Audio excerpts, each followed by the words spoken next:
This podcast is rated M. What do you expect? It's the M-Balm Effect.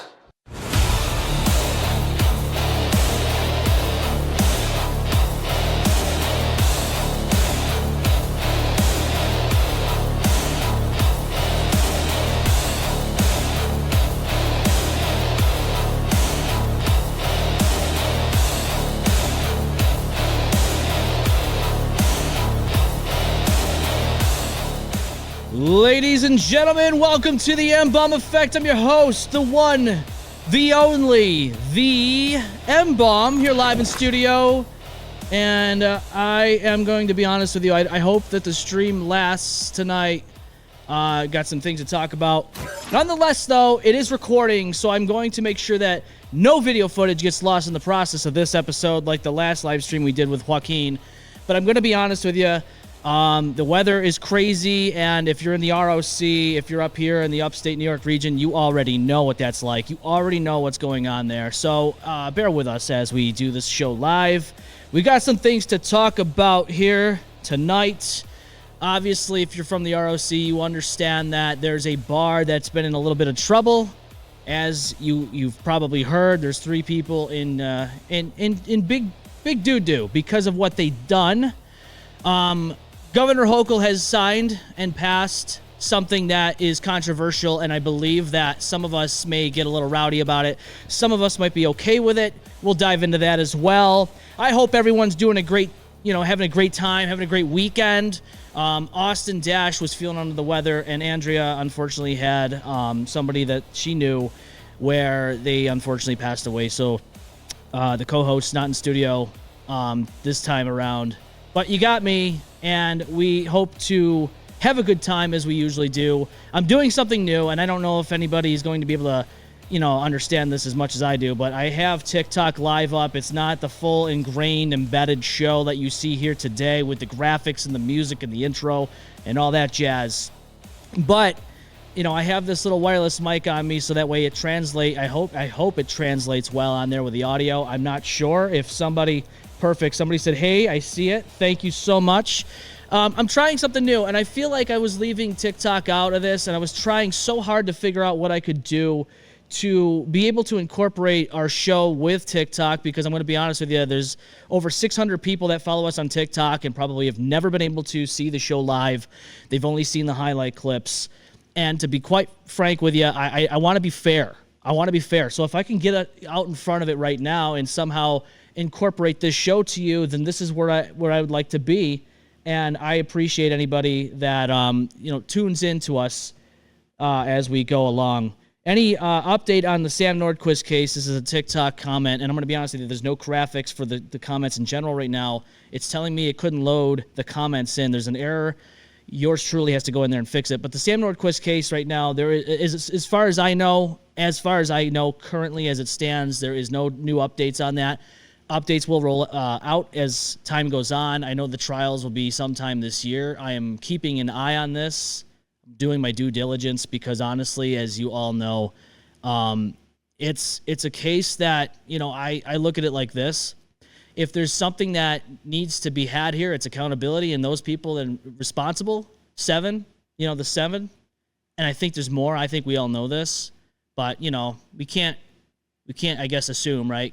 But whoever's involved in this case, we want them to be held accountable, and as it should be. So I want to cover that as much as possible when that comes, and we will.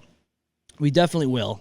And it's something that we definitely want to make sure that everyone understands. We have some YouTube chats here. I'm not gonna be able to show you the chats, but I can read them. Shane is on here saying he likes cheese, preferably provolone. Sometimes brie, depending on what I'm eating, or a nice. I don't know what that word is. I'm sorry. They like blue cheese. They like all kinds of food. Catherine says, good evening. Good evening, Catherine. I hope you enjoy the show tonight. We're gonna go through some stuff here. As we always do, because it's very important. And as always, you can always check into the show live and in living color on Saturdays, usually when 6 p.m. Eastern time. You can always check us out there. Don't forget, you can always hit that YouTube channel subscribe, hit the bell button, do all that good stuff. And I will say, right now, currently as it stands, the M-Balm Effect TME 2026 hoodie, it's a pullover. I'm wearing it right now. It's available now, $34.99 on the mbalmeffect.com.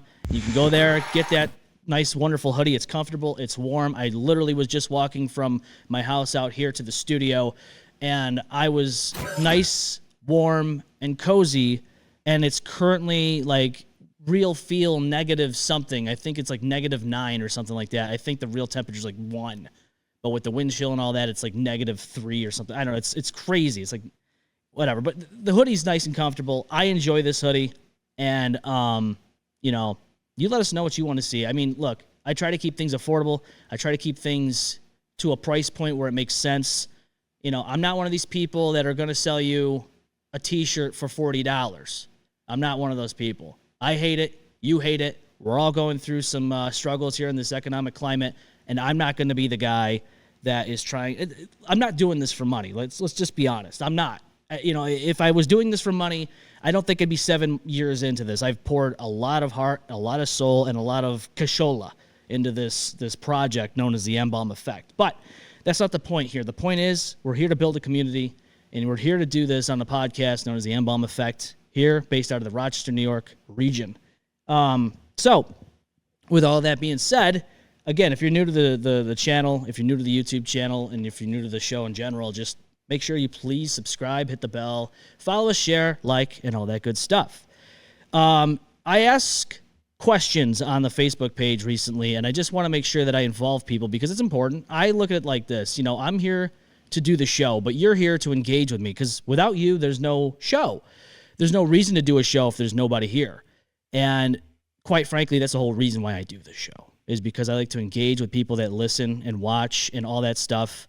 Annalise, I'm seeing your comments. The M-Balm Effect has my heart and soul. I love the rated M one, which there's a rated M pullover still on the M-Balm Effect currently as it stands. But I definitely want to make sure that, as it is, everybody understands that, you're all part of the show. It's not just me. It's not just Austin and Andrea just in a room talking to each other. We like to include everybody in the show, and I think it's imperative to do so. I know there's not a lot of, I guess you could say, podcasts in the area, but we're around, okay? We are around, and I just want everyone to understand that. So I want to get to this question that I asked everybody on the social media webs page, and we'll get to that here now so that we can see it. I'm sorry for those of you on TikTok, you're not going to be able to see the graphic. But the question is, what's harder, being alone or being around the wrong people? And that, to me, is a question that I think a lot of us should really ask ourselves. Because at the end of the day, we dive into a lot of things in the aspects of what we experience in life. And one of those experiences in life are, loneliness, being alone, or befriending or being with somebody in a relationship or even family. We deal with people on a daily basis that may or may not be good for us. And to be quite frank with you, I know for sure. As a matter of fact, I can tell you with 120,000% certainty that I have dealt with all of that. But, I want to hear from you, and that's the whole point of this. So, with that being said, let's get to the comments. I'm not going to be able to do graphics or anything like that, so we're just going to read them. Annalise's answer was being around the wrong people who suck the energy out of you. 100%. 100%. I've been around people that do suck the energy right out of you. You're trying to have a good time. You're trying to be positive. And then there's always somebody that comes along and goes ahead and says things like, well, I wish life was a little bit different. I wish I had a better life. And it's like, dude, you can have a better life so much as you choose to have one. It really does boil down to how you choose to live your life. And if you're miserable all the time, I have to say it's probably because you choose that. And if you choose that, I can't do anything about that. You have to at least give a damn about what's going on. I heard people in my life say things like, oh, I wish I was, in a different spot financially. Well, we all have choices. Now, granted, I know it's a struggle. I know it's a challenge, but we have choices. Some of us make the wrong choices. Some of us make the right choices. Jerry says the wrong circle will destroy you. Yeah, I mean, look, if you're in a circle and your goals and aspirations are to be successful in a career, right? But your friends and the people you hang around just want to, I don't know, smoke dope all the time, drink their life into oblivion, so on and so forth, and they never change how they view the world, well, that's a problem. And that problem stems from, I think, that, they just, either they don't have the will or they just seriously enjoy the attention they get from all the negative things that they're able to say. Now, I would much rather, give one the benefit of the doubt, but look, you got to do what's right by you. And if you are constantly being let down by the people you choose to have in your circle, and they're dragging you down, and you're finding yourself missing work, or you're drinking more than you know you should, or you're getting into drugs, whatever the case is, you probably should ask yourself, am I in the right crowd, and are these people right for me? Chances are it's time to move on. John says, I'd rather be alone than surround myself with a bunch of snakes. That's why I stay my ass home most of the time. And I agree with you. You have a lot of people, and I mentioned this, I think, on last week's episode, and it's not my fault that some people like to be nice to you. They butter you up and all that, just because they know that they are getting something out of you that they probably wouldn't get from anyone else. And so they act nice to you and all that, and they're using you. They're benefiting off of you in some way, shape, or form, and it sucks. And you might not know it, but when the time comes to know it, just understand this. It's time for you to move on from that person or people, whatever the case is.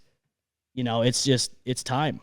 And as far as I can tell, a lot of people stick around the same friend group regardless, and it sucks. Like, do yourself a favor. Get in a better spot. Get rid of those people. Jade says wrong people. They'll ruin everything if you let them. 100%. David says being alone is often character defining. You can learn so much about yourself and develop self-awareness and self-mastery, which is inarguably one of the best things any person can learn in this world. It builds wisdom, confidence, character, and strength unlike anything else. The right people will come once your energy is aligned. As for the wrong people, there's absolutely nothing to gain from that. It's toxic and creates self-doubt, inarguably one of the worst things to subject yourself to, and I would say you're spot on. And for somebody like me, I had to fly down to Kansas City when I got laid off a few years ago. I was by myself, and I was down there for 3 weeks, about a month or so. I knew a buddy of mine who also does podcasting. Shout out to Jukebox Ginger. But other than that, I was pretty much on my own. And for work purposes, I worked from Monday to Saturday, and it was always on the road, and you're by yourself anyways when you're on the road. So you go back to your hotel room, and there's nothing really going on. And in that experience, I definitely learned a lot of things about traveling by myself and how to not feel isolated. It's almost like going in a different world on a different planet. And it's something that I would definitely recommend somebody to do if you haven't done so, is travel by yourself. It will open up doors to your brain that you never thought existed. And I think that a lot of people are scared to do it. But, I was kind of forced into it. It was an opportunity that I thought that if I didn't do, I'd regret it. Chances are, sometimes that happens. You don't get initially what you thought you were going to get out of it. You get something else out of it. And in this case, I got just that. I didn't stick with the company. I didn't align with the moral values that they claim to have had. So I dipped out once I got back home. I was like, nah, this ain't for me. I like to sleep at night. I enjoy to keep my moral compass and my integrity intact. And so, I got a lot more out of it than just a job because I quit that shit. It was not worth it. Our buddy Austin Dash, who's co-host of the show, says, I think it definitely depends on the situation, so it can be a bit of both. I completely agree with being around the wrong people because nothing makes you feel more alone than being with a crowd of people who don't have your back. Being alone can be just as bad because not everyone has the same situations as you. Some people have loving families still around and friends who got your back. Some have friends moving on with their life and families. Personal family could be struggling or dying off. All you have is you, which is okay as long as you enjoy your own company, but it can get lonely here and there. We may be human, but we are also social creatures. Sorry if I'm a bit deep with this. Nah, dude. And that's the same question that, that's the same answer he'd probably give in studio here as well. And to be quite frank with you, yeah, you're right. It sucks when you're in a group of friends that you have and you feel lonely. You feel more alone doing that, hanging out with that group of friends, than you do when you're by yourself. And it sucks. Who wants that noise? Who wants that nonsense? For me, like, I could sit here in the Strange Saloon, the bar behind me, and I could sit here, have a good time by myself, listen to some music, have a few drinks, smoke a cigar. And there's times where I come out here, maybe 11:30 at night, my wife goes to bed because she might not feel up to coming out here and hanging out, so I just come out here to hang out by myself. I do that. Next thing you know, it's like 1:30, 2 o'clock in the morning. I go in, and I feel just fine. I never once think to myself, man, I'm lonely. Nah, man, I enjoy my own company. I just had to change that mindset because over the years, it's like, dude, you have to just put yourself out there and give yourself a chance. Because if you hang out with the wrong people, it really does become a big problem. And quite honestly, it's one of the most saddest things you could possibly do is be with the wrong people. Jonathan says wrong people. Deneen says the wrong people. I cut out every toxic person in my life, but I will never confuse loneliness with solitude. Absolutely. Yeah. There's a nice piece to it. And I'm going to get to something that I did just a couple of days ago. Actually, it was yesterday. This week's been long. Bear with me. It's been a long week, but I want to talk about something that I think is beneficial to people that want to find that solitude and has to do with you hanging out with yourself, just about. Milas, I'm sorry if I mentioned this wrong. Your Milas says being around all the mental health running amok in society. Yeah, it's no bueno, tell you. It is a complete clusterfuck right now in our society, and I've talked about that in the last show or two. God damn it, Ashley says being around fake snake wrong people. 100%. It really is just damaging to the brain and the mental health status of yourself, and it could really damage your life. Ann says wrong people for real, 100%. Tegan says wrong people for sure. Andrea says wrong people. Of course. She knows what's up. Friend of the show, Jake Johnson. He lives in the UK now, but he's still friend of the show. Wrong people, 100%. Especially if you've known them forever and they don't show their true colors straight away. Yeah, chances are you've probably known somebody for years. And this happened to me. But people, over time you hang out with them, you're friends with them, and then they show their true colors, and you're like, holy shit, this person is a fucking terrible person, and I don't want to be around them anymore. And then you realize you've wasted a lot of time in life. And that could go for friends, family, spouses, doesn't matter what it is. But, I think at the end of the day, I have to learn this myself. It's not a waste of time if you learn something from it. At least then, I hate to say this because some lessons take longer than others, but it's true. It's true. Nobody wants that, but, I would much rather learn the lesson, be done with it, and never have that problem again. So, yeah, that's the question here. Again, those were answers I got from what's harder, being alone or being around the wrong people. Periodically, I will be putting these questions up so that way we can go over them on the show. I want to include you. Again, that's what I said in the beginning. But always remember that we are open to any type of question, any concern, anything, we're open to any of that stuff. You can always email us at the M-Balm Effect at gmail.com. You can slide into our DMs, chances are we'll see that. Somebody actually did, and I'm going to get to that. It has to do with that grease bar thing. But the one thing I wanted to get to was, speaking of being lonely and spending time with yourself and being comfortable with your own company, I don't typically do this a lot. This happens when I have to be somewhere very early. I had to be in the town of Geneva, in the city of Geneva, whatever you want to call it, town, city. I had to be in Geneva early in the morning. And so I got up in the middle of the night and I had to drive there, which is approximately an hour, And in that time, it's dark out. There's nobody on the roads. And all I'm listening to is liminal music. And I love it. It is one of those feelings that you get that you're like, wow, this is, some people might look at it as depressing or lonely. I look at it like, dude, this is awesome. And I'm glad that I do it because sometimes it's nice, and it really is what it is. when it comes to being comfortable with your own company. And I recommend doing this at least once in your life if you're not somebody that likes to wake up in the middle of the night. And I have to do it because I had to be there. I had a meeting that I needed to get to and all that stuff. But the point is, doing that night drive is very therapeutic. It is completely peaceful. It's even in the wintertime. And as a photographer, I got to be honest with you, it kind of inspires me a little bit to do this, especially going out in the country and taking some awesome photos out in the country. I love taking photos of barns. It's one of my favorite things to do. And so, nighttime photo taking is pretty cool in that sense. Not when it's -10 out, though. Forget all that noise. Not doing it. Catherine says, once I realize there is peace in solitude, I keep a small circle. I can't be bothered with other people's nonsense affecting me, giving me mood poisoning. Yeah, it really is. It really is a poison that seeps into your brain, and it ruins your life. And I know for a fact that a lot of people, unfortunately, have fallen victim to this stuff.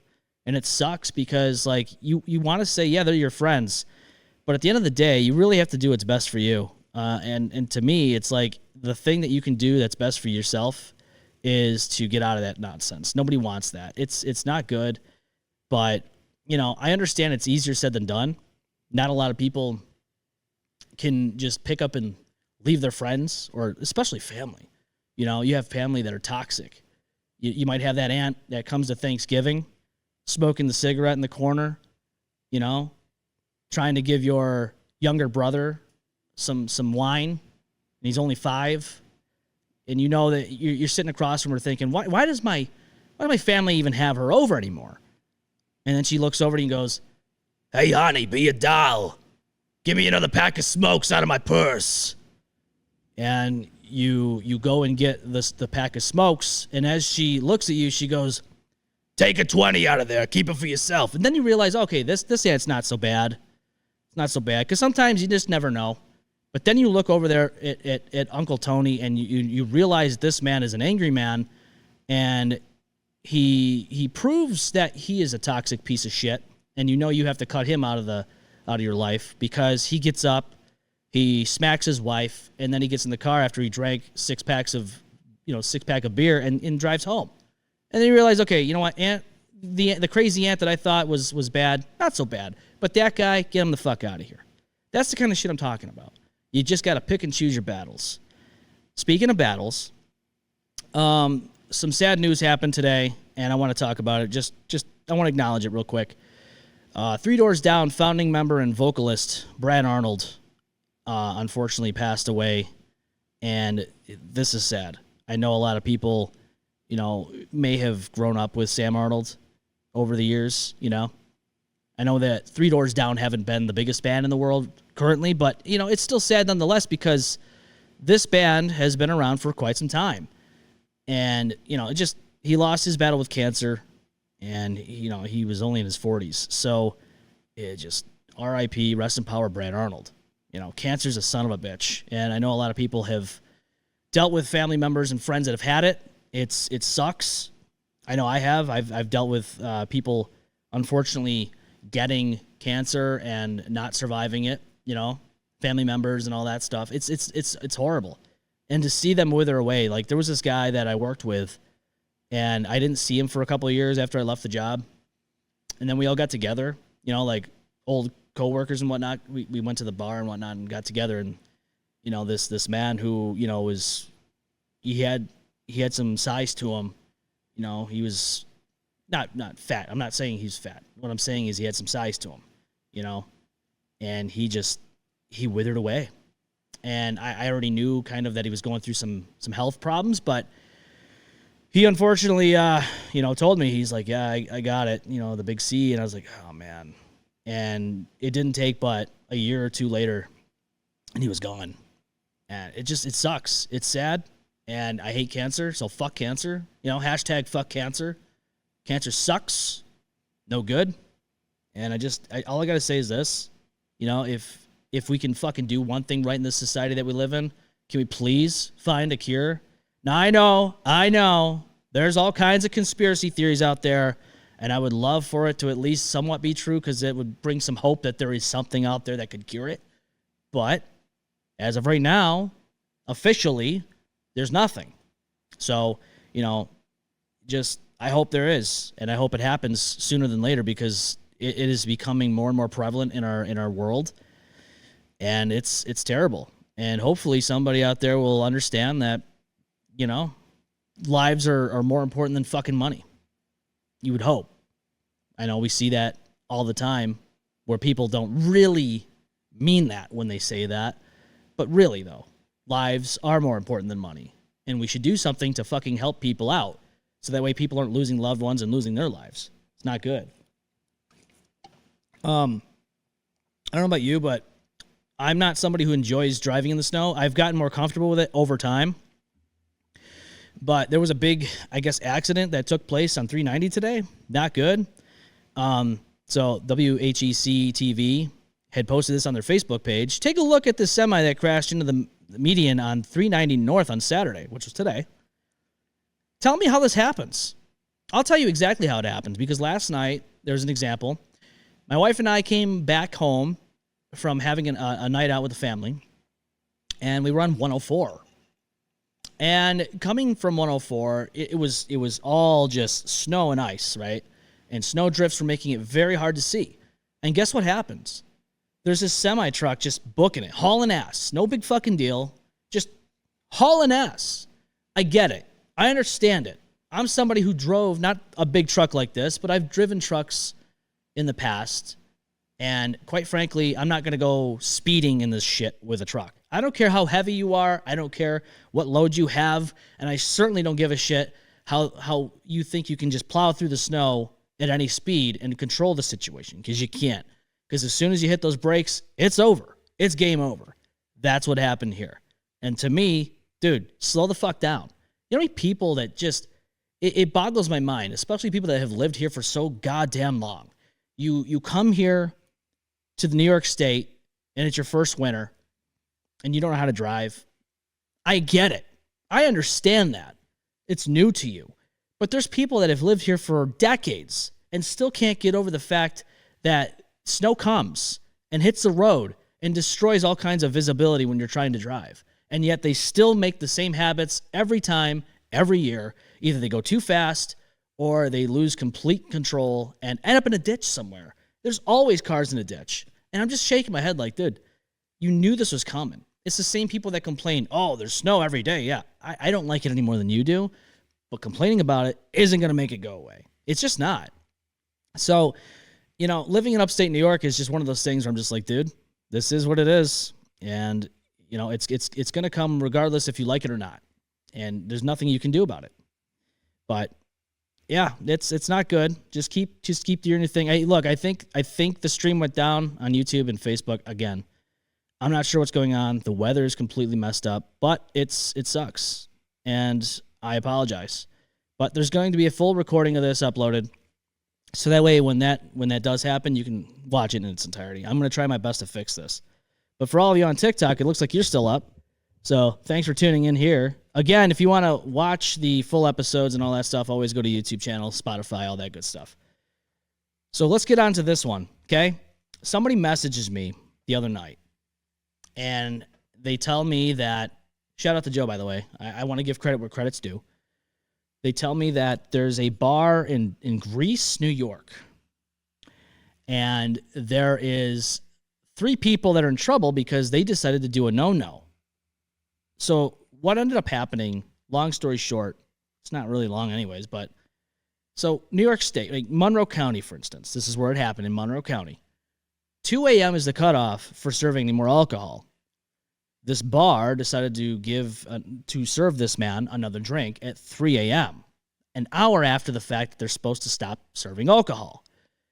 Well, let's just put it this way. He was overserved, and he fell.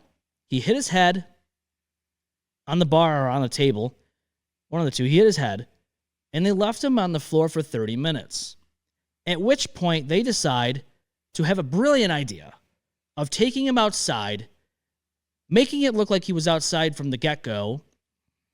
They dragged him in.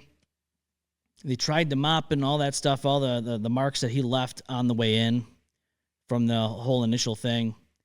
And it was a complete clusterfuck because the cops they knew what was going on.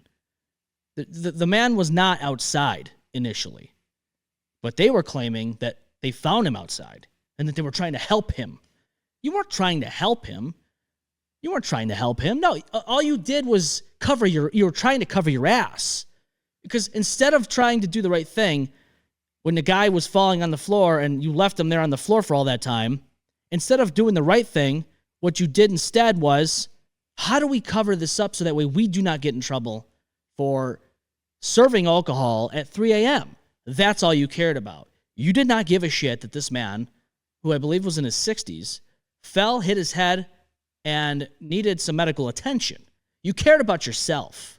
And I understand that, you probably will get in trouble to some degree, but now you're even worse. You're in even worse trouble because now, this due to your negligence, you have now been seen as somebody who, look, when somebody is in need of help and all you care about is getting in trouble for what that was, dude, all I'm going to say is help the person. Who fucking cares if you sold somebody some alcohol at 3 a.m.? Doesn't matter. There's a guy who is now unfortunately passed away since his injuries occurred. You could have prevented that from happening. You could have dialed 911. You could have given him some type of medical aid, but you chose not to. And now you got 3 people in deer shit because they decided they didn't want to help, And this happened over at Dave's Long Pond Pub. I don't know if you know what that is. I'm going to show you the sign of what it looks like. Here you go, Long Pond Pub. I've never been there. I don't really like to go out to bars and stuff like that, especially now that I got one of my own. I don't need it. It really has to depend on how I'm feeling. But to me, this is awful. The man was unconscious, and they dragged him outside, and they they wanted to cover this up as if like this happened outside and that they were helping him, but they weren't. But they tampered with obviously him and physical evidence. It's terrible. You need to ask yourself what's more important, me getting in trouble for something that I can it's not as bad. It's not in a big emergency. Or am I going to tend to this person's aid and call 911 right away? They didn't do that. I wish they did. He'd probably have a little bit of a chance to live, but they decided to take it upon themselves to make that decision where they just, we're not going to do that. And I get it. Bartenders and all that stuff aren't babysitters. But at some point, you got to ask yourself, has this person drank too much? I'll give you an example. Webster, New York, there's a place called The Coach. And to be honest with you, that's where this show kind of, it started off not at The Coach, but because of The Coach. There was somebody at The Coach who was outside smoking a cigarette or whatever, and people, that were friends with the show at the time and were part of the show, this guy, known as the greatest man to ever live, episode 1, go check it out later. It's like the crappiest quality episode, but, it's what started the show. He was an abrasive and aggressive guy that came onto them and he had too much to drink, let alone from understanding after the fact, that I guess he wasn't really of good mental standing, but he had way too much to drink. So all this stuff goes down, and the bartender at The Coach did the right thing and turned him down when he asked for another drink. That's how you do it. You don't just sit there and go, here's another drink, and watch the guy fall to his demise and not help him, and now you're wondering why you're in deep shit. But this is the part that really just drives me nuts. You have a decision to make, and you chose to let this man die. I don't know about you, but if I see somebody in immediate need of help, I go and try to fix the problem by helping that person. And if I don't know what I'm doing, then I'll let somebody else take care of it, which is your medical professionals, dial 911, have the first responders come and help this man. But they didn't want to do that. They didn't want to do that. So they were in fear of lawsuits instead of somebody dying, which is crazy to me. Because as far as I'm concerned, dude, that's the last thing on my mind. I'm looking at somebody on the ground. I'm thinking to myself, let's help this fucking guy and make sure that he doesn't die just in your establishment nonetheless, but like losing a life over getting in trouble over a little fucking 3 a.m. serving. Like, who cares? You can fix that. You can't fix this. What's done is done, you know? And it's terrible. It's terrible. I mean, I don't know about you, but if I was in that predicament, that's what I would do. I would help the guy and call 911. But here's a question I have for everybody out there that's listening. What's a situation that you knew you were going to get in trouble, but you had to make an ultimate decision on either getting in trouble and helping somebody? And it doesn't have to be life or death like this situation, but is there a similar situation that you had to go through, and what choice did you make? I mean, leave it down in the comments down below. I'm curious, you know? Again, it doesn't have to be life or death. It just a moral situation. You know, it could be a work situation, which, oh boy, I got an email from somebody about that, and we're going to dive into that in just a minute. But actually, we can dive into it now. So speaking of decisions and people making the wrong ones, I have somebody that emailed the show anonymously, and I guess rightfully so if you're in the situation, but it has to do with making a decision. And I guess this decision would be a life-altering decision for said person and people involved, but, you know, I want to dive into it, so let's just get into it. The email is from Anonymous, obviously. The subject is work relationships. This person put, "Hey guys, I want to know your thoughts on my situation. I am married with 2 kids, and we've been together for a very long time.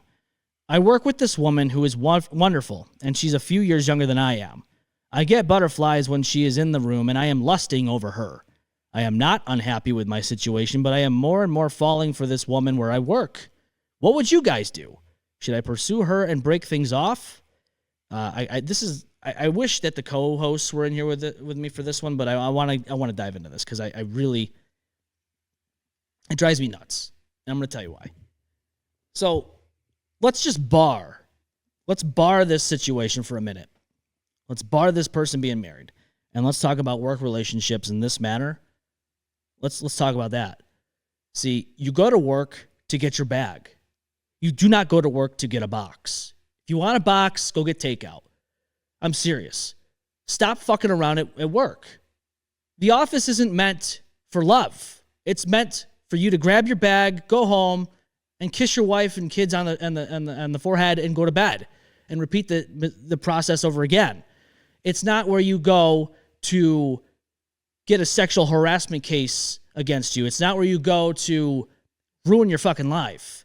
So for this person and my predicament, my perception, not my predicament, my perception, my perspective of this is you don't go to work and look for this shit. Especially, what are you doing? Dude, you got 2 kids, right? And you're saying that you're unhappy? Forget all the butterflies. That's a chemical reaction, my dude. I mean, I'm not gonna assume that you're a dude, but I'm gonna sit here and say that this is more than likely a dude. But I mean, I can't assume. But I will say this, regardless of that. Stop fucking around. Disconnect.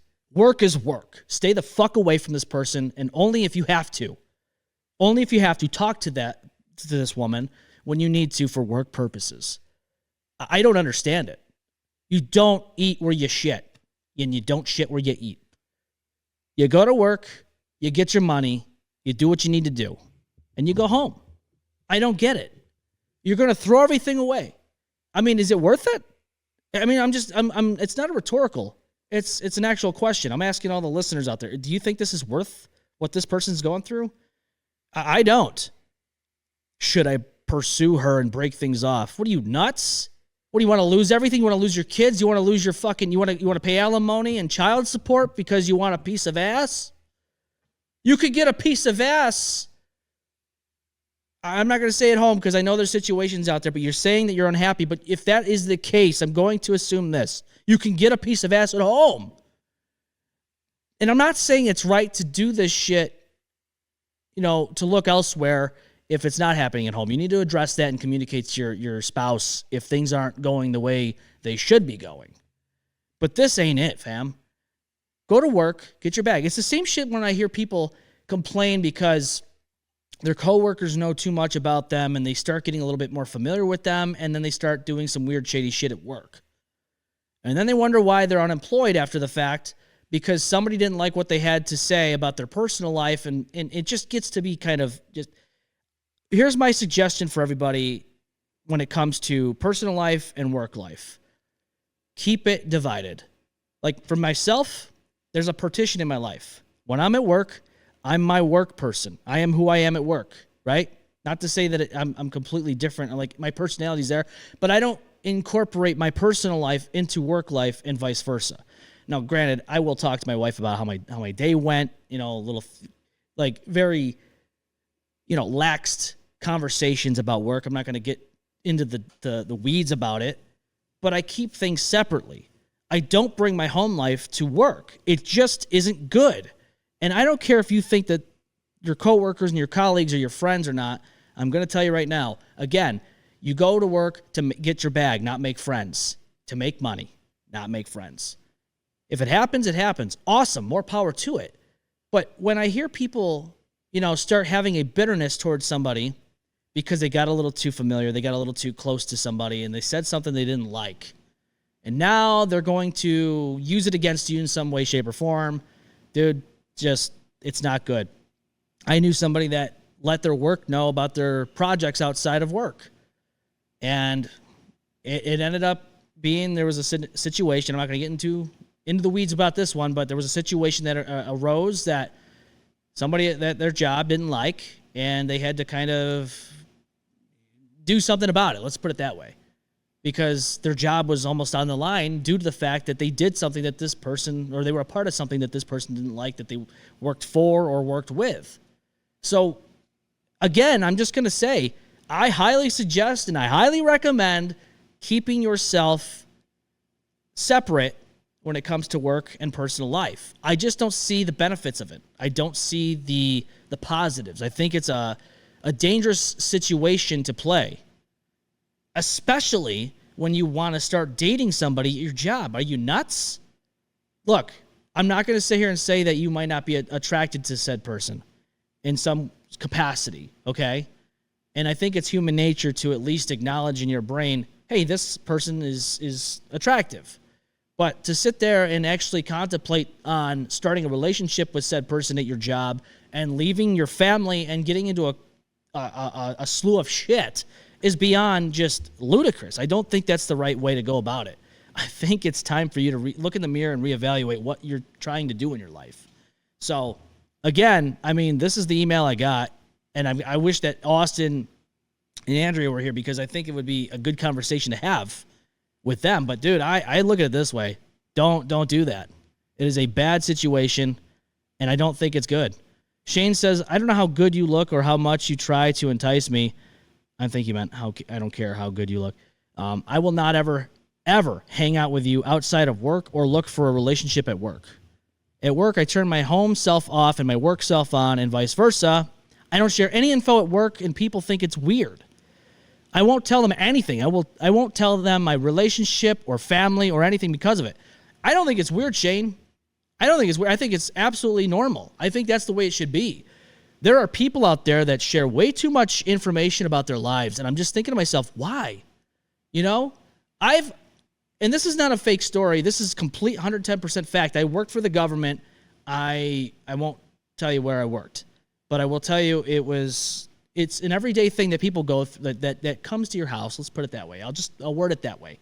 And I only worked there for a month. This is actually 10 years or so ago. So I worked for the federal government, and the supervisors at this establishment, there's like 3 during the night shift. And there was 2 of them that were talking about banging broads, that they met at a club. And I'm thinking to myself, bro, I don't know about you, but, we work at a federal government function. Now, I used to think that those were kind of like the jobs to have. I've learned very quickly that this doesn't matter because it was a complete clusterfuck at this establishment. Every time I walked in there, nobody knew what was going on, and nobody seemed to care what you were doing. And I literally got paid one time for not even showing up. I was tired. I did a ride-along for a job I was looking into because I was getting tired of this job. They paid me for the night that I could not show up. And I was like, well, dude, then I had people fucking tell me that they weren't getting paid for any days that they showed up. But to sit there as a supervisor in a federal government position and you want to talk about how you're lifting legs up over your shoulder of some broad that you fucking met at the club. I mean, I don't know about you, but I would hate to be the human resource manager that works at that place. I don't think I'd want to do that because I can only imagine how much of that's going on all across the board, West Coast to East Coast, North to South. This just happened here in the ROC. God knows what happens everywhere else. But just keep your personal life down. You don't need to talk about all that shit at work. I don't care how comfortable you feel with your colleagues. It's probably best to keep things neutral and talk shop. That's what you're there for. Catherine says, if you're going to cheat with a coworker, I say, yeah, go ahead. Walk away. Your spouse deserves better, and you go off and have the day you deserve. Yeah, I'm not going to sit here and disagree with you. You know, I feel bad for this woman that I feel bad for this lady that, I don't know. But then again, I can't assume. That they're very vague in what they're saying, okay? They didn't even mention that they were a man or a woman, and they didn't mention that they were married to a man or a woman, because any household could be different. For all I know, this could be a woman married to a man who's attracted to a woman. I don't know. But what I can tell you is it doesn't fucking matter. We're all human beings. We're all people, and we all have choices to make. And that person that you're with, that you're married to, I hope they fucking get better, because this is bullshit. I mean, dude, if you're unhappy, that's still no excuse for this. But you're saying that you're not unhappy. So anything could literally happen here, no matter what. And to me, that's just nuts. That's insane. So you're right, Catherine. You're absolutely right. That's terrible. And that person deserves better. Absolutely, 100%. Hopefully they can get through this hurdle, and the kids are not affected and all that stuff. And who knows? But hey, if you end up paying child support because you wanted to get your dick wet or whatever the fucking case may be, that's on you, home fry. That ain't my issue. It's just certainly not my issue. With that being said, though, I think a lot of people can attest to this. The society we live in is, and I mentioned this on the show, obviously last week and all that, but it's chaos, to put it bluntly. And our mental health has steadily declined, especially since COVID. But recently, there was something that came about that really is shocking. It's shocking to even imagine that your life has turned for the worse, and this is what you end up doing. So, I don't know if you've heard, but Olive Garden has experienced a little bit of I don't know. I'm going to say unalive. I don't like the term. But somebody unalived themselves at the Olive Garden. They committed some unaliving. Says his co-workers frantically tried to thwart his gruesome death, authorities said, because of an Olive Garden cook commits suicide after dunking head into searing hot deep fryer. How bad does your life have to get for you to determine that that's the way you want to go out? You know? Me, I think I'd rather die in the back of an Arby's by the dumpster by drinking too much and, just doing the bleed out to a song that I may or may not like, depending on the situation. This is not the way to go. You put your head, dude, I don't know if you've burned your skin on any fryer oil, but it is excruciating. And to slam your head into a fucking whole deep fryer of that shit, I could not even imagine. And he succumbed to his injuries, obviously. It's sad. This is a terrible, terrible, terrible thing. But I looked at this whole thing, and I was just like, damn, bro. I mean, it has to be just, I'm going to say is this. The suicides that are happening, it's getting crazy, okay? You hear people all the time either eating a gun or slitting their wrists in the bathtub and maybe, just maybe, overdosing on some pills or other drugs, other narcotics. But to slam your head, your face, and your whatever the hell case may be, you're putting your whole body, your upper body into this vat of oil, this fryer.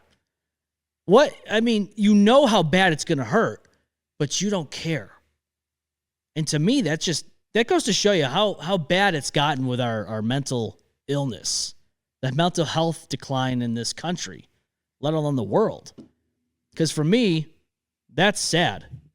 That is absolutely sad. We just got live restricted for some audiences on TikTok, so I knew that was coming. Live visibility restricted for 10 minutes. I knew that was coming. I knew it because that's what happens. You talk about reality, you talk about the things that are happening, and people want to shut you up. Well, I'm not going to shut up. I'm not going to sit here silent. I've had enough. I've had enough of the bullshit that we deal with on a day-to-day grind.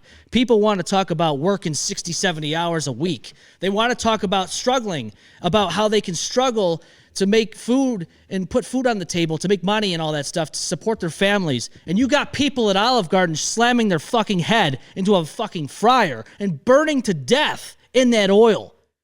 And you're going to try to shut people up for talking about it?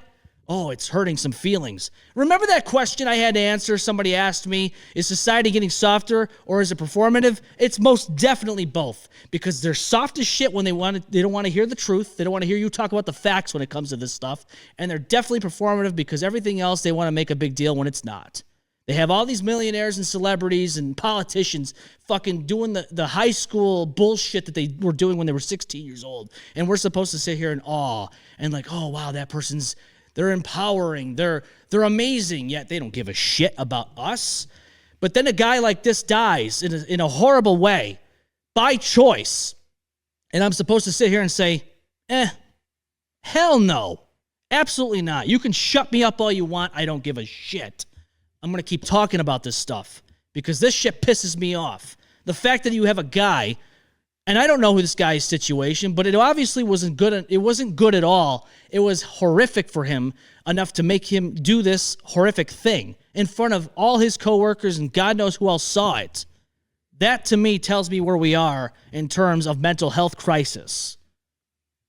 But we want to hide this. We want to suppress it because you said a little word like suicide.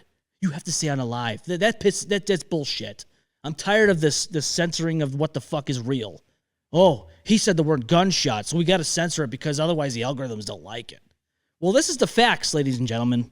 The facts are this. Our world isn't all butterflies and rainbows. It is doom and gloom. And I don't know if you've fucking seen it lately, but I have. Open up your phone and you'll see it everywhere you go. But this is what they have a problem with. The word suicide and gunshot or whatever the case is, they want to get offended about it. Well, too bad. If you don't want to see it anymore, do this. Let's fix the fucking mental health crisis. That way we don't have to talk about suicide as much. Is it going to happen? Probably not. Our society likes to poo-poo that shit and call it what it is and leave it alone. But, oh, if you're depressed, just cheer up. Just cheer up. Because, that's all it is. That's all it is. It's just me being sad. It's not sitting alone in a car in the middle of the night listening to sad music that really just fucking hits the heartstrings and think about all these things that could be better without me, right? That's the kind of people out there that exist, where they think that the world would be better off without them because there's chemical imbalances happening in their brain, or they lost a job, or they couldn't afford fucking food to put on the table for their family. People are depressed, they're stressed, but we're not worried about that. We don't want to talk about that. We want to talk about the politics shit that's going on. And if you're someone new to this show, here's what I got to say about politics. Republicans, Democrats, they're all shit. They haven't done a single thing for us as the people, and they continue to fucking play everybody by doing this little, act on TV. So it is performative. All of this shit's performative. And it's sad. It sucks. But to me, it's like, dude, all I'm going to say is this. It needs to happen where people start fucking finally opening up their eyes as I do this puzzle piece to keep the live going on TikTok. That's crazy to me, by the way. I'm new to this shit, and that's nuts. If I had to do that every time, I don't think I'd have to stream. I wouldn't think I'd ever stream again on Facebook or YouTube, but luckily, that's not the case. I'll do my best. I'll do my best, but I'm going to keep talking about this shit. It drives me nuts, and it's sad. Catherine says, that was terrible at the Olive Garden. You know, everything that's done in the dark comes to light. It's not fair to teach children that infidelity is normal, setting them up the same broken cycles. Yeah, you're right. Keep speaking, brother. That's why we're here. That's why we do the podcast. And I'm going to say it again. You know, I've been podcasting for 7 years, April, I think 29th, 30th, whatever. It's been a long day. I've been podcasting for almost 7 years this year. And I have people, oh, how's your podcast? How's it do? What's your numbers? How many listeners? And I'm thinking to myself, I don't really fucking care at this point. Like, I'm not doing this to be a millionaire, because that's what a lot of people like to do. They think that they're going to get some monetary value out of something like this, which, coming from somebody who's done this now, you're going to spend more money than you make, okay? Unless you're rich and can promote the shit out of it, or are Joe Rogan and already a celebrity, and you can just, like that, start a fucking podcast and you have thousands upon thousands of followers and viewers in the first day. It's not realistic. But here's the thing, okay? We have a lot of people out there that are doing podcasts, right? I think we know who they are. I don't need to name drop any more than I already did. But they're out there. And they like to persuade how things go in this world. Well, I'm tired of people telling me how to fucking think and how to feel and how the world works when they're sitting up here on a fucking golden throne and can afford anything and everything in the fucking world. Okay? When they don't get affected by the economic crisis that we're in as much. To them, it's a drop in the bucket. They don't know what it's like. And maybe some of them grew up in poor households. Maybe they grew up poor. And I'm not going to sit there and say that all of them are like this. But some of them forgot where they fucking came from, if they did come from this. They forgot where they came from, and now they are higher than thou, and they act like it. Whether they want you to see it or not, they act like it, and they are it.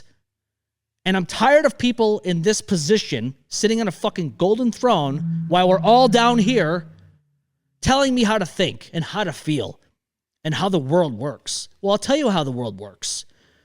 You are up here. All of us are down here. And it's a shit show down here.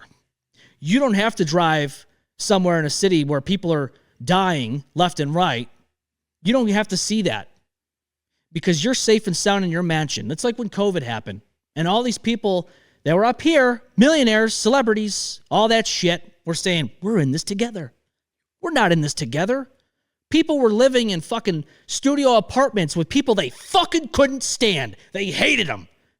In a place that was probably 400 to 500 square feet. Miserable. Because they lost their job and now they're in a fucking place with somebody that they couldn't stand and probably were abused by. And God knows what else is going on in that little apartment. Meanwhile, the people are saying, we're in this together. They're in a fucking mansion somewhere down south with beautiful weather, a fucking fancy pool, and they're living the high life. And I'm supposed to sit there and say, yeah, fuck that shit. That's garbage.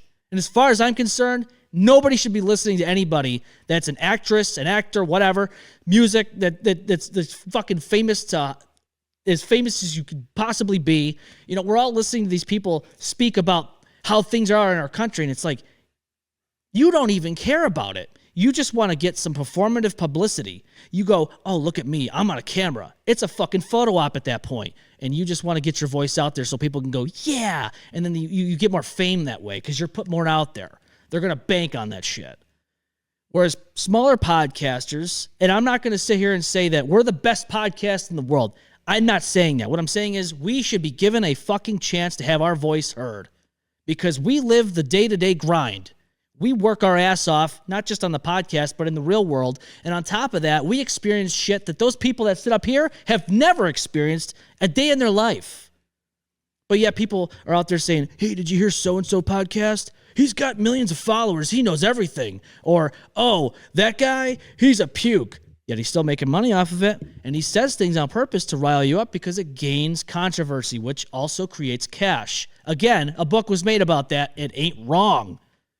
But again, I'm not doing this for money. If I was, I would have quit. 7 years of it's nuts. But the point I'm trying to drive home is this is about community, okay? As it should be. And that's why I like to embrace the listeners, embrace people that listen to the show, watch the show live. Whether it be live or not, it doesn't matter. You can still engage with us. When was the last time Joe Rogan did a segment where he had people call in? When was the last time that Joe Rogan, and I'm not shitting on Joe Rogan, mind you. I'm giving an example.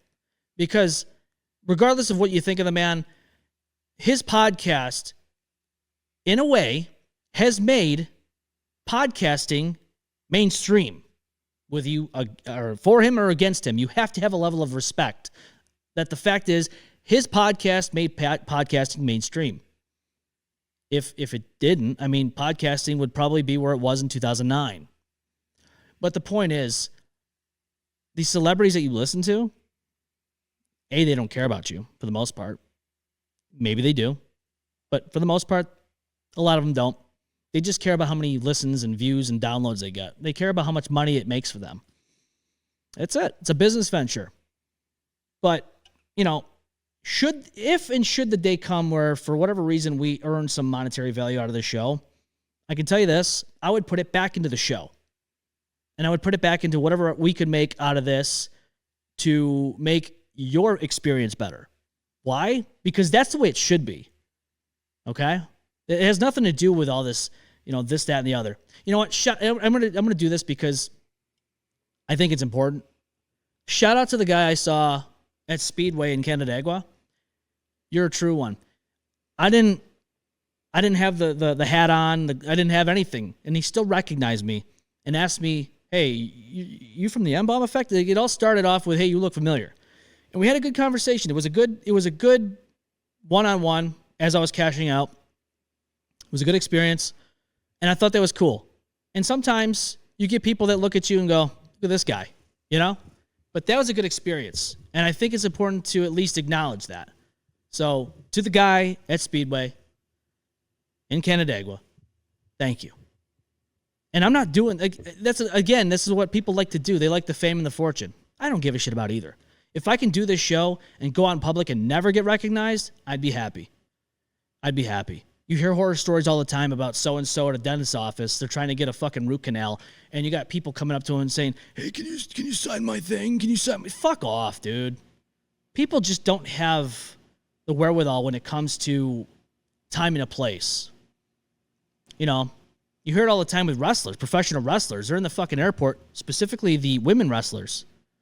And you got creepy dudes trying to hit on them or get their signature to sell on eBay and make remarks that they probably shouldn't even make in general. And to me, it's like, dude, that's terrible. That is completely, just absolutely terrible. And I just, for one, I don't look at that shit as like, it should never happen. Should never happen. But I'm a nobody behind a microphone, and sometimes I'd like to keep it that way. So long as we build a community and get more awareness, that's all that matters to me. I don't give a shit about all this other stuff. Like everyone else, that's all they care about. And to me, I just look at it like this. Dude, I'm here to do one thing. To have a conversation, to maybe make some people laugh depending on the episode, and to bring awareness. It's the same thing with the whole Sam Nordquist case. Like, that whole thing there, and I'm gonna bring this up because I want to segue into another topic. It's been a year. It's been a year since it happened, right? Where's our friend of the show, Governor Kathy Hochul, on this situation? I don't, and correct me if I'm wrong, because I don't mind being wrong so long as the proof is there, but I don't recall her speaking on this incident, in this situation, on this crime in the last year after it happened. I don't recall, and I think she should, because as far as I'm concerned, this is something that happened over state lines. You had Sam Nordquist, a man from Minnesota, cross state lines to come to New York State to find love. And unfortunately, you know what happened. They killed him. This woman and her friends, or whatever, her cult. And some of these people, including Precious Arzwaga, shouldn't have been out in public. There's things that happened over time, and a lot of them had criminal history, especially the two guys that were involved, Kyle Sage and Patrick Goodwin. But because of the policies and stuff in place here in New York State, even after all the horrific crimes they did with children, underage children, specifically Patrick Goodwin, they're not in prison. They were let out to be out in public and just be out in society like nothing happened. And of course, they go and do something very fucking horrific and heinous after the fact. And so again, I want to know where she's been all this time on this situation. And quite frankly, I cannot wait to have Rebecca come in. There's a guest coming in soon. She is a huge advocate for Sam Nordquist and his family. And she's also an advocate for her fiance who tragically passed not long ago. Justice for Sam, justice for Tim. Hashtag. And she's coming in. She's going to be sitting in this studio very soon. And we're going to be talking about it. We're going to be diving deep into it. And I can't wait. Because it's important stuff that needs to be talked about. And, you know, if Sam's law goes into place, I think that's a good thing. It's a step in the right direction. Now, I know, if you know me, I'm not a fan of any political figurehead. Specifically Kathy Hochul. I think a lot of her, she's performative. She does a lot of things that are performative. She likes photo ops. She wears the little hat and all that stuff like she's part of the team when she's really part of the problem. But I will give her this. She passed something that I actually think should be okay to do. And so there's, you know, a lot of controversy going into this, and I think a lot of people need to understand, like, there's reasons why this should happen. Okay? There's listeners out there that might disagree with this, but Kathy Hochul, our governor here in New York State, had signed into place Medical Aid and Dying Act. So essentially, if you're somebody who's terminally ill, you are able to decide to end your life earlier than to just sit there and suffer for the rest of your life in agony. And I think that's important. I think it's something that people should understand, that you should have that choice. You should have the freedom of choice to say, hey, I'm in pain, I'm in agony, and I don't want to live anymore. I think you should have that choice. And a lot of people out there are upset at this. They're upset. And I think it's okay, because you should have the freedom of choice to do that. You know, if you have, say, 6 months to live and you have like terminal cancer, again, fuck cancer, but I'm just giving this as an example. You have 6 months to live. The doctor's given you just that. Your life, the quality of life is going to shit. You are having a hard time eating. You're having a hard time breathing. You're having a hard time in general just being able to survive. On top of that, your family and your friends are watching you wither away. And you are in such agony that you wish you were dead. But before this, you didn't have a choice, here in New York State at least. Now, I know we've talked about suicide pods and all that in other countries, I think last year on an episode or two, but this is happening now. She officially signed it. And people are up in arms about it, saying, you shouldn't have the choice to do that. What if people are depressed and then all of a sudden try to recommend you to do this? That's not what this is about. This isn't about, oh, I'm depressed and I want to kill myself. No, nothing in there states that, okay? I don't know where these people come up with this shit, but people that are suicidal, this isn't going to be something you can just do and they're going to help you do. It's not going to happen. And why you think that is crazy, okay? This is for people who are dying, okay? They're dying already, and they're going through the worst fucking agony even thought of while they are dying and given the 6 months to live and all that jazz. They want to die earlier. So say you are dying 6 months, right, from now. They give you the hey, you got 6 months to live, and you've had enough. You can finally tap out faster than John Cena did in his retirement match and call it a day. That's it. I don't see anything wrong with that. As a matter of fact, I think that's actually more merciful if you give the person the ability to do that. I think so. I don't know what you think, but I'd like to know. Leave your comments down below what you think. Because as far as I'm concerned, I think it's fine to be able to make the choice to say, hey, I don't want to be here anymore. I think it's time for me to go because I'm in such agony and there's nothing I can do about it. And hey, I know people aren't going to agree with that, but I agree with it.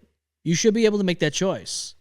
I'm not saying that, people should have that as their first decision to make if they're sick or whatever, but if it's looking grim and there's no other way to combat it and you've been given whatever and you're in such pain and your quality of life has gone to nothing, then you should be able to make that choice and exit this life gracefully. So that way you're not dying in agony just to please some person that lives somewhere God knows where else in the state who thinks that it shouldn't happen. It's not your choice to make. It's not. If people want to do this and end their life gracefully, then so be it. It shouldn't be a problem.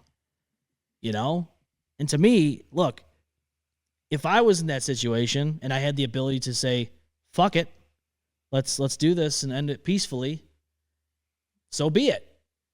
That's the way I look at it. This sparks a lot of ethical debate, but I think the most ethical thing you can do is to allow somebody to exit this earth gracefully. But the people that want to claim ethics and all that, look into their lives and see how ethical they really are. Chances are they're not as ethical as they claim to be. It's sad. And I know there's slippery slope arguments out there that people will make. Well, what if they do this? Where, if you're feeling a little sad that day, they're going to just offer you death. Look, A, it ain't happening right now. And B, we can't go and make decisions based off of what ifs. Because if we did that, chances are we wouldn't see the medical evolution that we saw technologically. A lot of things wouldn't have happened that probably save a lot of lives. And your quality of life probably wouldn't be as good as it is today in terms of like medicine and all that. I think a lot of that has been taken into consideration when coming up with new innovative ideas to save someone's life or cure a disease. You kind of have to take risks here and there. And maybe this is a risk. Maybe this does open Pandora's box for something. Maybe it does. Maybe it doesn't.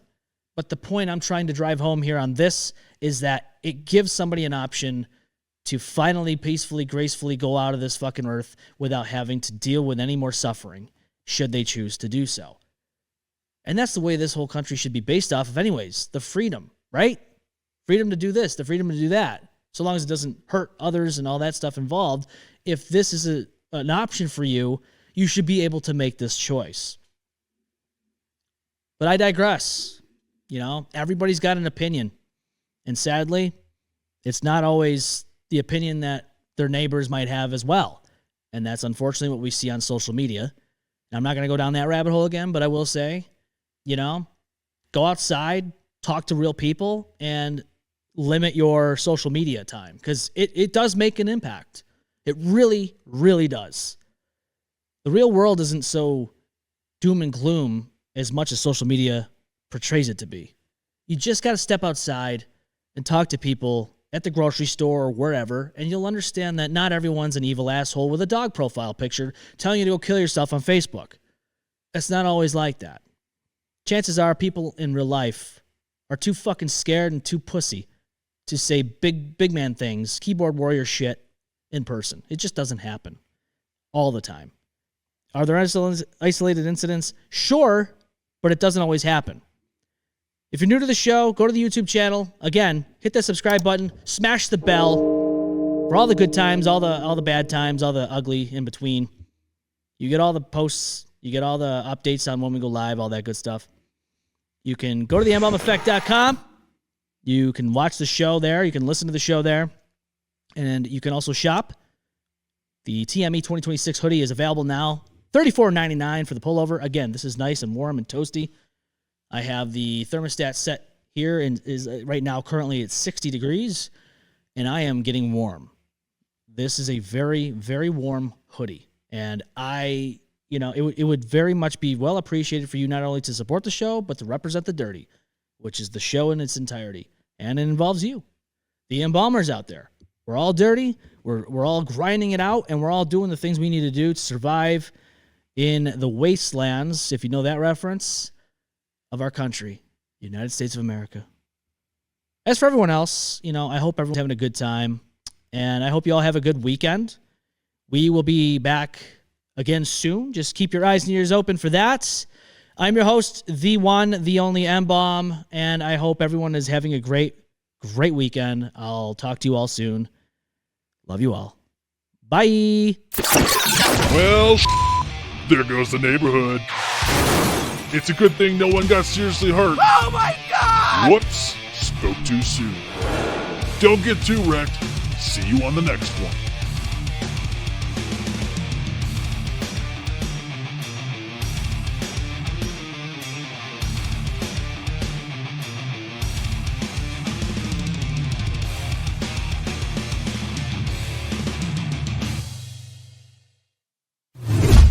The M-Balm Effect.